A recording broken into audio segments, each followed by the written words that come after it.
to connect my laptop to the network is having trouble maintaining the connection with the Dante network. But hopefully I will be able to maintain the stream for a little while. Okay, so yeah, this is the first official episode of Patching at 3 a.m. Thank you all for joining me. Hello, Vert. Hello, Eric. Hello, lots of people. Clearly I'm a little bit nervous as I don't naturally talk to people, but yeah, again, thank you everyone for joining me. So this is my studio, home of Broom of Doom Productions, and where all the fantastic 3 a.m. music gets made. You can see you've been looking at the main cockpit for a while. And I also have to another direction some Eurorack stuff, some Soma Pulsar 23. I've got a bunch of patch cables, some Pro 3, Octatrack, analog rhythm. Big old Serge system back here. Some more effects processors and things. And then over here, you got the keyboard wall. Hydra, Nordlead, Ambika, Tasty Chips GR1, Prophet P6. My Quantum, of course, the ARP 2600 in its honorable place on the ground, and then the Buchla system. And so yeah, that's the main control room here, and I have a lot of fun. I mean, I don't know what else to say. It's kind of the dream studio that I'd always hoped to build, and you know, it seems limitless at sometimes. So on the computer side, let's see if this works. So on the computer side, here I can see the chat when I'm looking at the computer. And yeah, I would really love it if Orion would drop in right now, but I think he's napping in the sunroom. Yeah, so how am I routing my effects and the Eventide on the desk here? The answer to that is Dante. Dante is a network protocol created by a company called Audinate, and they create interfaces that connect to your network and are part of A to D converters, D to A converters, and all sorts of audio goodness. So my main audio interface is underneath the desk. It's a RedNet TNX, and that handles all the I/O that goes in and out of my computer. So the RedNet TNX has 128 receivers and 128 transmitters. And those receivers and transmitters are all connected to various different converters, and the Eventide H9000 happens to be one of those. The Eventide connects through the Dante network and provides me with 32 inputs and outputs, which I can then further route to effects and things through the oh good, this was working earlier, but now it's not. This is Eventide's emote software, and it's an editor that gives me the ability to control the H9000, control its routings, and it sees it. Why isn't it talking? Okay, well, moving on. It's not really important to see the emote software to understand that. Yeah, it's I can the H9000 of course has analog inputs and outputs, which are connected into the patch bay. So if I want to patch, my Octatrack into an effect or the Serge system into an effect, I can just do that right in the patch bay. But when I'm working on a mix or something like that, I really want to keep it in the digital domain as much as possible. And so, yeah, I have a lot of the Eventide's I/O on sends, or I can just as easily move them to be inserts. I may even have some of those effects on my voice, maybe? Can you hear that? I'm not actually monitoring anything right now. Yeah, okay. It's pretty trippy, right? We're having fun. Yeah, so tons of I/O, and that is key to the way I work. It's really, really important because I kind of feel like if anything is not instantly accessible, if it requires any time to set up, it's going to be used less than something that is immediately available to me. So like the only reason that this amount of gear is possible to be used is because everything's accessible via MIDI, everything's accessible the inputs and outputs, and whenever I need to patch something in, it's a few clicks away, or a patch cable away. Without that, it is yeah, cavernous. That's that's good. That's good. Let's see. Maybe I have an even more cavernous sound effect. I don't know which one. Hello. Anyway, so yeah.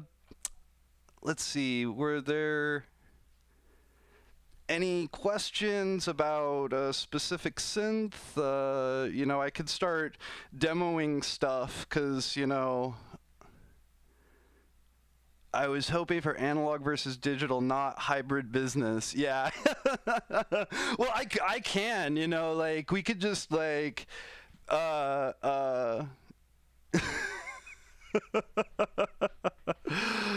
no, it's all good. It's all good. It's all fun stuff.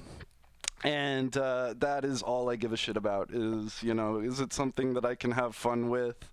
And, a lot of the things that I can have fun with are, toys, and, a lot of the tools that I have, are just part of the process. But yeah, I guess, I could show you a few more specific things. Go back here. And then, so that's the when I'm working on mixing and mastering stuff, it's typically that rack right there. These two units, the API 2500 and the API 5500, that's a compressor and an EQ. I'm running my voice and everything that you're hearing through it right now. And I think it sounds really nice. Use that for the drum bus, for the master bus a lot. Also, up here you have a pair of Lola preamps, and then a suite of Elysia processors, a compressor, a distortion kind of deal, and an EQ. And those are also really great for particularly electronic drums. It just gives everything like a really intense and dense sound. You can do some nice vocoder shenanigans. I was kind of thinking about hooking up the vocoder, but I told myself not to be too ambitious for this one. Oh, hey, Plug. Okay, enthusiastic. That's you. Okay, that's good to know. Oh yes, the over in Serge land. I don't want to freaking block the camera. And of course, I'm just like rolling all over the whatchamacallit, the cables. I don't even know the word for cables. Why is the camera not moving? Yeah, okay, so there's some Bug Brand. There's some old frack in there too. If you see, there's a wired noise ring and a wired board filter. Those are original wired 1200 series modules. The VCO and the Mini Wave are also, I believe, at least Grant Richter did some work with on those. The Time Machine down there is a great analog delay. But that system in general is, I mean, it's such a inspiring thing to use. You know what? Why don't I let you hear it? You know, I think there's some stuff going on. Let me see. I need to put the headphones back on so that I can hear, but I can't talk with the headphones because there's too much latency. Yeah, there's something going on there, right? I'm using this Bastille Time module. Let me see, can I? Yeah, there we go. It's a little delay with different presets.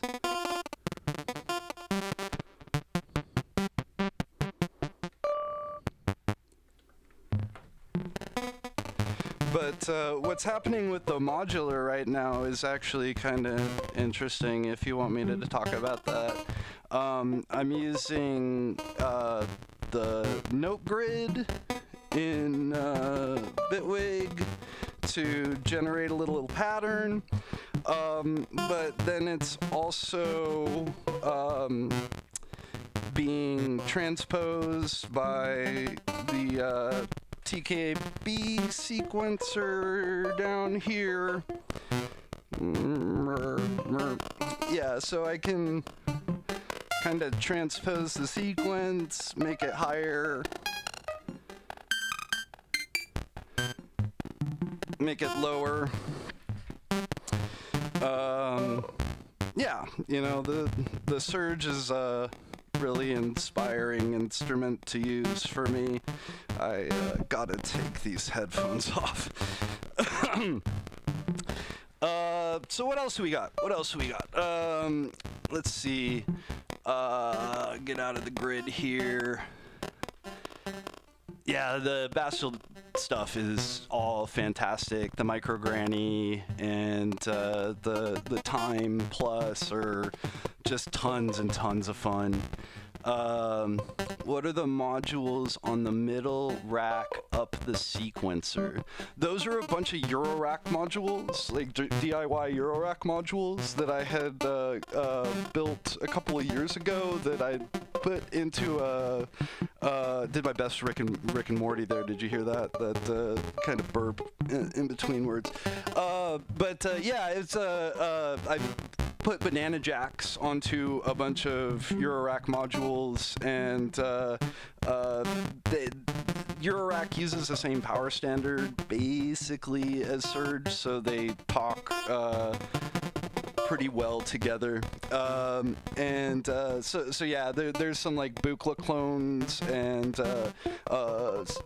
Matrix Mixer, some more random source Serge because I couldn't fit enough into the 4U. More low pass gates. Just, I mean, who doesn't love low pass gates, right? They look like PGH modules. Yeah, well, they have those big, I I don't know what else they're used on, but they're a large knob that has that shiny surface that Pittsburgh Modular used. Yeah, I really like that look. But at times I'm like, maybe I should switch back to the Davies. I don't know, but I don't know. It's knobs, right? Low pass gates versus high pass gates, which is better? Well, I'd say that you use them for different things. Low pass gate is, a pretty common West Coast kind of function. High pass gate is something that's pretty specific to like make noise with the QMMG and the MMG. One's based on a high pass filter, the other's based on a low pass filter, and yeah, so it's just a little different. If you were able to choose a few, what are your top 3 modules? Top 3 modules, that's a really difficult question, but I've said for a long time that if I only had like a few modules, if I had to get rid of like everything else, it would probably be, and here, I'll go over here. It would probably be the QMMG, maths, and the Woggle Bug. I would really want to be able to fit a Hertz donut in there too. But if I can only choose 3, those 3 modules are capable of a lot of weird sounds. What is your process for writing sequences? It depends. The 2600 does count as a big module. That's true. Okay, so that would be in there too. So sequences. Sequences. It changes. It depends on the track. If I'm working with the Eurorack, I've got this vector sequencer right here. If I'm working on drums, it's almost always the Octatrack and the analog rhythm. In fact, I have a second Octatrack, a Mark I version that I only use for live because it's that important to the way I work. So yeah, once I've created like some phrases and some ideas of different varying timescales, so to say, I'll typically bring those samples back to the Octatrack and then start composing them into something like a song. And yeah, the Vector is a great sequencer. I mean, I use it to control MIDI in addition to using it to control CVD devices. I've got it, I think, let's see, controlling the Ambika right now, and possibly also the Zero Coast. Let's just, maybe I'll just play around with some things for a few minutes. I'm gonna mute myself.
Yeah, so the Ambica has SVF filters. I wanted the flexibility to have high pass and band pass on there. And I really think those filters suit it. I've used the SMR4 filters before, and they're more beefy, definitely. But I have other beefy synths, and I just didn't really need it for that. Yeah, again, taking the headphones latency. He makes it look so easy. Yeah, no, I mean, some of this was already running. I think some of these patterns are from songs that I worked on a little while ago, and so it was kind of a nice surprise to turn on to arm some tracks, and it's like, oh yeah, that works. Let's just play with that a little bit. Yeah, I'm sure. The snare was almost certainly coming from the analog rhythm, so again, almost certainly filtered noise. Love those kinds of sounds. Um, and Yeah, I mean, synthesis, man, right? Synthesis, like, creating a sound from circuitry. It's, I love samples, always working with samples, right?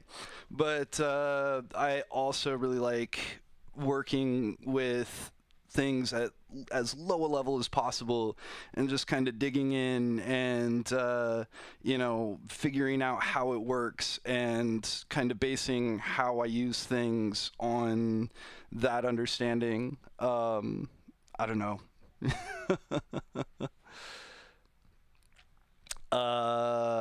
Let's see what yeah, absolutely.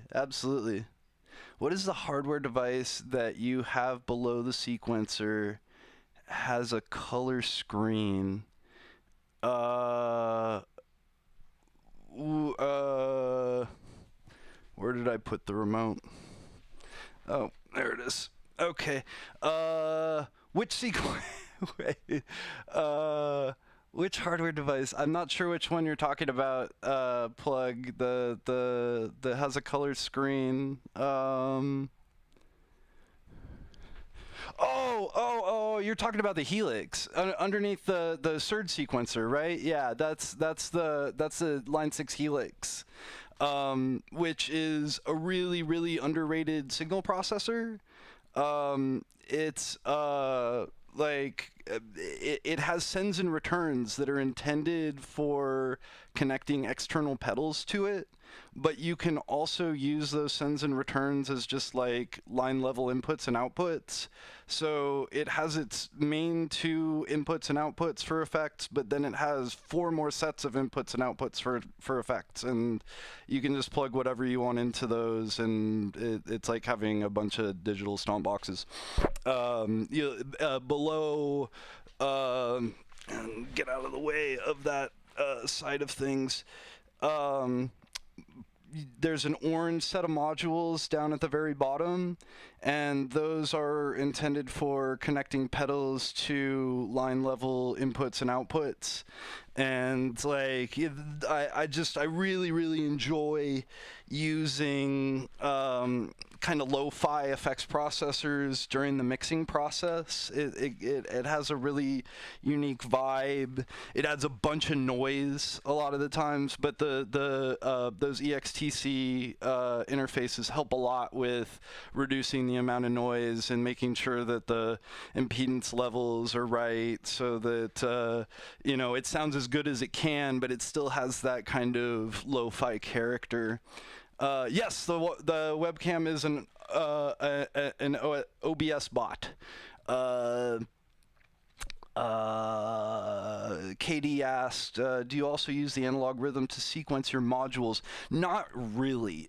Usually when I'm using the analog rhythm, it's just sequencing itself, but I do frequently run the outputs into the filters and stuff in the modular, and then bring it back in. And the master distortion and compressor on the analog rhythm are really cool. So I kind of use that as an outboard effect itself. But yeah, I usually, if I'm working in the Eurorack or the Serge, I'm sequencing kind of within that system. Thank you for not using the body close-ups. It could get awkward. Yeah, no, I have.